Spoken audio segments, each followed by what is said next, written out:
देवर और भाभी का रिश्ता बेहद प्यारा होता है, लेकिन आज की ये कहानी सभी रिश्तों को कलंकित करती नजर आ रही है। इस कहानी में देवर और भाभी दोनों आपस में इश्क कर बैठे। देवर भाभी में हमेशा हंसी मजाक का रिश्ता होता है। देवर भाभी को अपनी दोस्त, अपनी माँ के समान मानता है, इसलिए वह अपनी छोटी बड़ी बातें अपनी भाभी से शेयर करता है और भाभी भी अपने देवर की खूब चुटकी लेती है। लेकिन कई बार इस रिश्ते की सीमा को लांघकर देवर भाभी की एक दूसरे से प्यार करने लगते हैं। कुछ ऐसा ही हुआ उत्तर प्रदेश के फतेहपुर के गाजीपुर में, जहां पर 26 साल की भाभी को 22 साल के देवर से प्यार हो गया। लेकिन ऐसा क्या हुआ कि दोनों को अपना प्यार बचाने के लिए सिर्फ मौत ही नजर आती।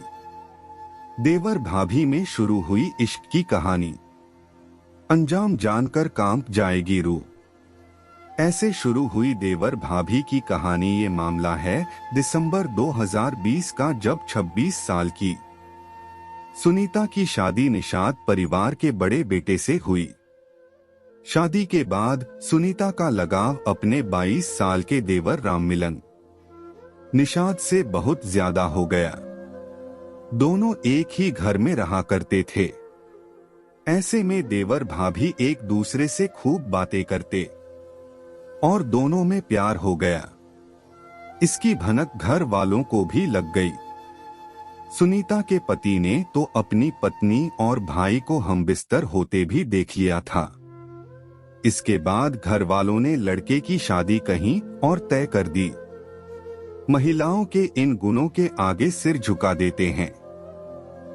जब राममिलन की शादी किसी और से तय हुई तो देवर और भाभी बेहद परेशान हो गए।